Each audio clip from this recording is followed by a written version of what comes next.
Decades of advocacy efforts led by the women's movement and grassroots organisations across the Western Balkans and Turkey have led to the recognition that violence against women and girls is a manifestation of systematic gender discrimination and inequality, a violation of human rights and detrimental to development. Following landmark international agreements to advance women's rights, the Council of Europe Convention on Preventing and Combating Violence Against Women and Domestic Violence, known as the Istanbul Convention, was adopted in 2011 as the first instrument in Europe containing legally binding measures to prevent violence against women and girls, protect survivors, and punish perpetrators.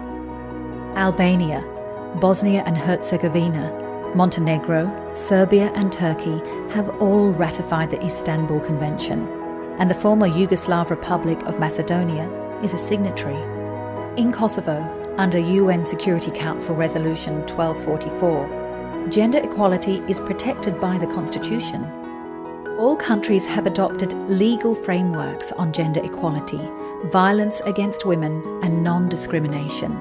Still, support services for survivors of violence and discrimination do not fully meet quality standards. 1 in 4 women living in the Western Balkans and Turkey experience violence, and women from disadvantaged and minority groups are 4 times more likely to experience violence. Within the framework of the European Union Year to End Violence Against Women, the European Union and UN Women are partnering with women's organisations to end gender-based discrimination and violence against women.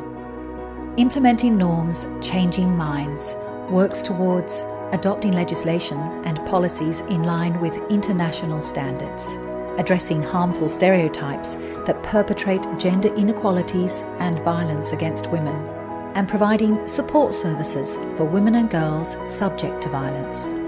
The programme supports countries' individual efforts and promotes cooperation among them to implement the Istanbul Convention by bringing together national and regional organisations led by and for women, along with governments and regional institutions. Our goal is to increase political commitments towards ending all forms of violence against women in our region.